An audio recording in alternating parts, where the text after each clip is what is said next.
Bismillahirrahmanirrahim. Assalamualaikum warahmatullahi wabarakatuh. Di sini saya akan menjelaskan tentang penyebab burung perkutut macet bunyi atau macet manggung atau macet gacor dan lain sebagainya, dan cara mengatasinya burung perkutut itu macet. Ini menurut pengalaman saya pribadi, semoga saja bermanfaat untuk kita semua. Ambil sisi positifnya, buang sisi negatifnya, jangan diambil mentah-mentah ulasan dari saya ini. Ambil ulasan-ulasan yang baik saja, buang ulasan-ulasan yang tidak baik tentang penyebab burung perkutut macet dan cara mengatasinya. Salam Rahayu, salam Kongmania, salam silaturahmi dari Sabang Sampai Merauke, dari saya pemula tentang burung perkutut tapi ingin berbagi tip tentang pemula seperti saya ini. Semoga saja bermanfaat untuk kita semua. Penyebab burung macet antara lain entah itu macet karena bunyi, itu ada beberapa penyebab. Di antaranya menurut saya pribadi ya, ada salah satu salah perawatan juga bisa. Yang kedua ada faktor mental bawaan itu sendiri juga bisa. Yang ketiga ada faktor kenyamanan burung perkutut itu sendiri juga bisa. Yang keempat ada faktor dari segi sakit atau itu juga bisa penyebab macetnya. Yang kelima ada faktor cuaca. Dan yang faktor-faktor tadi saya akan jabarkan satu persatu menurut pengalaman saya pribadi. Seperti ini, penyebab burung perkutut macet itu banyak penyebabnya. Di antaranya adalah ada salah perawatan. Salah perawatan itu semisal kita beli burung, ada masalah perawatan, pemberian makanan itu bisa juga, ada pemberian sangkar yang kurang nyaman juga bisa mengakibatkan macet, pemberian jamu yang tidak maksudnya tidak baik, tidak konsisten dan tidak menurut dosis anjurannya juga bisa menyebabkan macet, entah itu kelebihan atau kekurangan. Yang keempat bisa kurang jemur juga bisa macet. Jadi saya jabarkan pemberian makanan, istilahnya begitu, bisa menyebabkan macet. Karena apa? Pemberian makanannya itu tidak stabil, tidak konsisten. Jadi digonta-ganti, habis makanan merek A ganti merek B, merek B merek C gitu. Jadi kan burung itu tidak adaptasinya itu kurang, untuk makanannya kurang maksimal, kurang bagus seperti itu. Dan selain itu istilahnya kita beli di burung tempat teman gitu kan, makanannya biasanya dikasih otek atau juawut saja. Terus di tempat kita, di tempat pembeli yang baru itu tidak dipertanyakan dulunya makanan utamanya itu apa, begitu.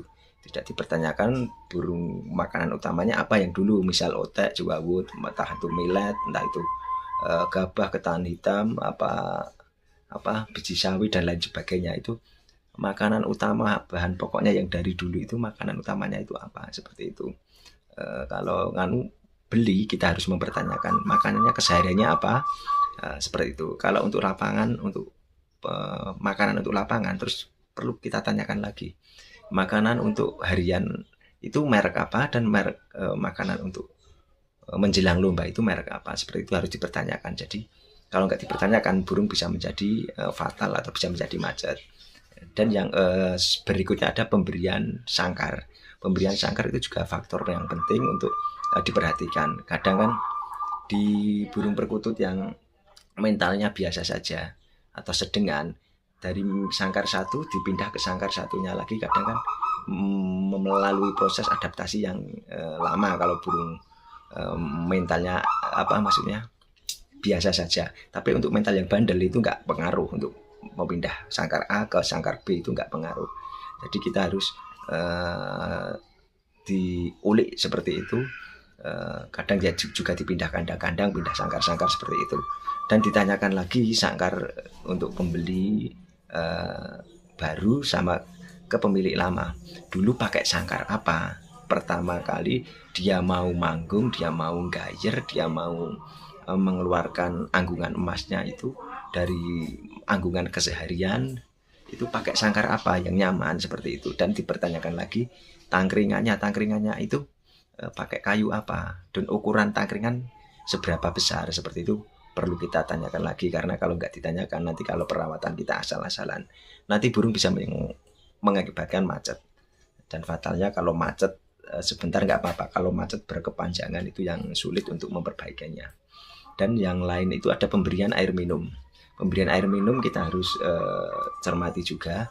Pemberian air minum itu pakai apa? Pakai air sumur atau pakai air mineral botolan itu, atau air ledeng dan lain sebagainya. Kan terkadang kan menurut pemilik lama sama pemilik baru itu tidak mengasih info sedetail itu. Jadi kita harus mempertanyakan minumnya apa.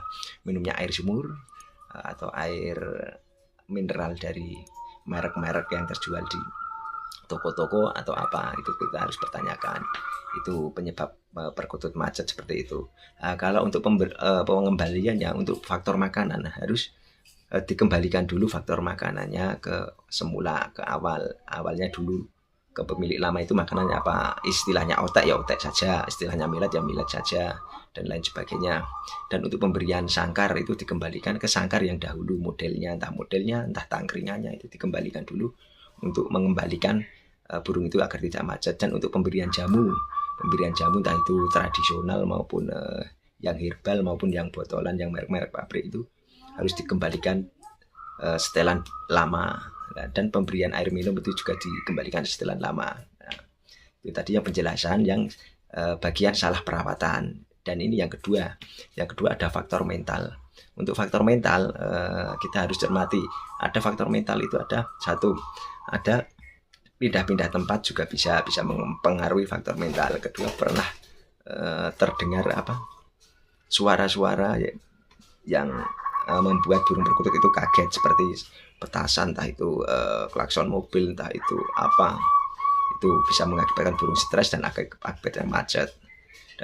Dan faktor yang lain mental juga, bisa takut sama kendaraan, takut sama mobil, takut sama topi, takut sama helm, itu bisa mengakibatkan macet juga. Dan takut pada perkutut yang lebih tua. Nah, ini perlu digarisbawahi. Bila mana perkutut kita mentalnya bagus, disanding sama perkutut tua nggak masalah. Tapi kalau mentalnya sedengan, disanding sama burung perkutut tua itu malah bisa mengakibatkan drop mental atau macet bunyi seperti itu. Dan ada faktor mental bawaan. Lah, ini perlu digarisbawahi. Ada faktor mental bawaan yang mengakibatkan burung tidak macet bunyi itu. Ada yang mental bawaan, ada yang mental tidak bawaan, istilahnya mental buatan untuk perawatan sehari-hari. Dan berikanlah untuk memperbaiki faktor mental itu, berikanlah untulan, entah itu untulan di bawah usia burung perkutut tersebut, atau dikasih juga bisa betina burung perkutut tersebut untuk untulan seperti itu. Jadi banyak sekali faktor burung perkutut macet. Tadi adalah faktor mental, sudah saya sebutkan satu persatu itu. Pindah tempat baru juga bisa. Jadi di tempat lama itu biasanya digantung di istilahnya di terasan. Di tempat sekarang yang dibeli sekarang kadang di bawah pohon, kadang di ketinggiannya kurang lebih di tempat yang lama itu kurang lebih 3 meter sampai 4 meter bahkan, atau ada yang 2 meter. Dan di tempat saya kasih di ketinggian cuma tidak sesuai yang di tempat lama seperti itu bisa mengakibatkan faktor mental juga dan mengakibatkan burung perkutut macet juga. Dan kita harus tanyakan lagi kepada pemilik lama soal tinggi dan rendahnya gantangan seperti itu. Dan pernah mendengarkan suara-suara istilah petasan, suara klakson mobil, suara yang agak-agak mengagetkan burung perkutut tersebut dan hingga mengakibatkan burung perkutut itu ngelabrak, itu bisa mengakibatkan juga macet bunyi. Dan ada faktor bawaan tadi harus kita kembalikan burung di biasanya kalau di tempat lama itu mau diceteti, mau dipeteti. Setelah saya beli kok gak mau diceteti, kenapa? Lah, itu harus dipertanyakan lagi. Faktor-faktor tersebut itu harus dicermati, harus dipertanyakan ke pemilik lama seperti itu. Yang tadi yang pertama udah salah perawatan juga bisa, yang kedua ada faktor mental juga bisa, dan ini saya akan menjelaskan faktor yang ketiga adalah faktor kenyamanan. Faktor kenyamanan adalah faktor kenyamanan yang di tempat baru tidak disesuaikan di tempat yang lama. Istilahnya dulu di tempat lama itu tidak bising, jadi di area pedesaan istilahnya seperti itu, tapi setelah dibeli sekarang di area perkotaan yang ramai lalu lalang kendaraan maupun lalu lalang orang. Jadi Bisa faktor seperti itu juga bisa. Jadi faktor kenyamanan dan faktor tempat baru seperti itu. Dan ada lagi faktor kenyamanan sangkar. Kenyamanan sangkar juga harus diperhatikan karena burung perkutut dengan sangkar yang nyaman istilahnya. Kalau ngelabak tidak berdarah di bagian sayap kiri kanan, dan faktor kenyamanan sangkar dan tangkringan itu bisa diotak-atik, kita cari sendiri dan dikembalikan ke faktor kenyamanan sangkar yang lama dulu. Baru mau beradaptasi, baru mau manggung di setiap harinya, lah itu baru sesuai sangkarnya. Dan ada juga faktor tempat gantangan pas di rumah. Jadi tempat gantangan pas di rumah itu tadinya gacor manggung pedretan, setelah dibeli saya atau dibeli teman-teman tidak manggung, kenapa? Nah, itu harus disesuaikan tempat dan situasi lingkungannya. Dan penyebab burung sakit ada lagi, faktor yang keempat adalah faktor burung lagi sakit atau burung lagi tidak fit atau burung tidak istilahnya tidak maksimal kesehatannya. Bisa penyebabnya adalah bisa juga ke satu, burung sakit itu bisa macet karena bisa cacingan, juga bisa akibat kutu, juga bisa hingga didis-didis semua. Kalau digantang itu didis semua, tidak sering bunyi tapi sering didis. Penyebab burung sakit itu bisa juga dengan burung habis brodol, habis mabung, habis ngurak, itu juga bisa. Dan penyebab macet bunyi juga bisa sayap berdarah kiri kanan, juga bisa seperti itu. Selain itu juga bisa faktor-faktor cacingan itu harus penanggulannya, kita harus memberi obat cacing pertama itu. Dan faktor mencret juga bisa, atau berak cair itu juga bisa, kita harus cermati. Kalau berak cair kita harus memberi remuan batu bata merah supaya pencernaannya itu kembali sempurna hingga tidak mencret lagi seperti itu. Dan faktor habis brodol, kalau faktor habis brodol atau buru masih muda atau masih teles istilahnya bahasa Jawanya, itu jangan diturunkan dulu di latber lomba maupun latpres. Karena apa? Nanti kalau diturunkan, dipaksakan untuk turun, nanti terkena faktor mental atau mengakibatkan macet bunyi seperti itu. Jadi istilahnya jangan diturunkan lagi sampai burunya benar-benar kering, istilahnya burunya benar-benar udah tua, baru kita ajak main ke teman, kita ajak main ke latpres lomba seperti itu.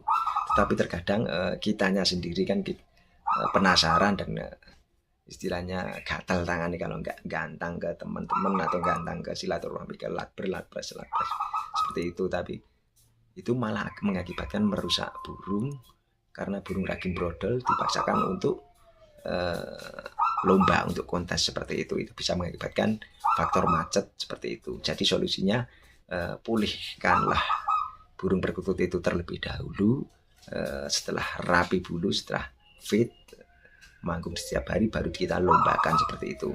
Yang ketiga, faktor untuk macet burung perkutut yang lain adalah ada faktor cuaca. Untuk faktor cuaca ini istilahnya pada faktor hujan. Dari peralihan antara musim kemarau sama hujan, biasanya burung perkutut itu sering sakit atau nyakukruk, itu biasanya burung macet seperti itu. Faktor cuaca juga pengaruh. Kalau nggak gitu sebaliknya, dari musim kemarau ke musim hujan, istilahnya itu musim pancaroba, perpindahan musim, itu biasanya burung sering macet karena sakit, entah itu perbedaan cuacanya ke panas ke dingin atau ke dingin ke panas. Kadang kaget burung, istilahnya orang saja kadang sering sakit dari istilahnya perpindahan antara panas ke dingin atau sering sakit seperti itu. Dan ketiga, faktor yang lainnya adalah faktor saat kita membawa burung perkutut dari tempat pemilik lama sampai ke rumah kita, istilahnya seperti itu tidak hati-hati pembawaannya, itu asal-asalan, istilahnya pakai motor atau mobil itu banter, pas ada jeglongan, ada polisi tidur itu banter, dan dia ngelabak burung perkututnya jika berdarah-darah, itu bisa juga mengakibatkan macet. Jadi harus pelan-pelan, hati-hati kalau pembawaan burung perkutut di pas perjalanan seperti itu. Dan solusinya kalau sampai rumah itu harus disendirikan dulu, jangan dimandikan, sampai burung itu kembali gacor lagi, kembali manggung lagi, kembali gajer lagi seperti sedia kala di pemilik lama seperti itu. Jadi disendirikan di tempat yang nyaman seperti itu. Dan insya Allah ini tip manjur saya menurut pengalaman saya pribadi seperti itu yang saya jelaskan tentang penyebab burung perkutut macet dan cara mengatasinya seperti itu. Semoga saja bermanfaat untuk kita semua. Ambil sisi positifnya, buang sisi negatifnya, jangan diambil mentah-mentah ulasan dari saya ini. Ambil ulasan-ulasan yang bagus saja, buang ulasan-ulasan yang tidak bagus tentang video saya ini. Salam Rahayu, salam Komania, salam silaturahmi, salam jabat erat selalu, salam Bhinneka Tunggal Ika, salam paseduluran, salam kekeluargaan. Dan jangan lupa subscribe, like, comment, share video di bawah ini untuk berlangganan video selanjutnya dan mengikuti tip-tip selanjutnya tentang burung perkutut dan perawatan burung perkutut dari saya pribadi, menurut saya pribadi, pengalaman pribadi saya dari pemula seperti saya ini, dan ingin berbagi tip untuk teman-teman semua, sedulur-sedulur semua. Dan tak lupa pula saya ucapkan wassalamualaikum warahmatullahi wabarakatuh.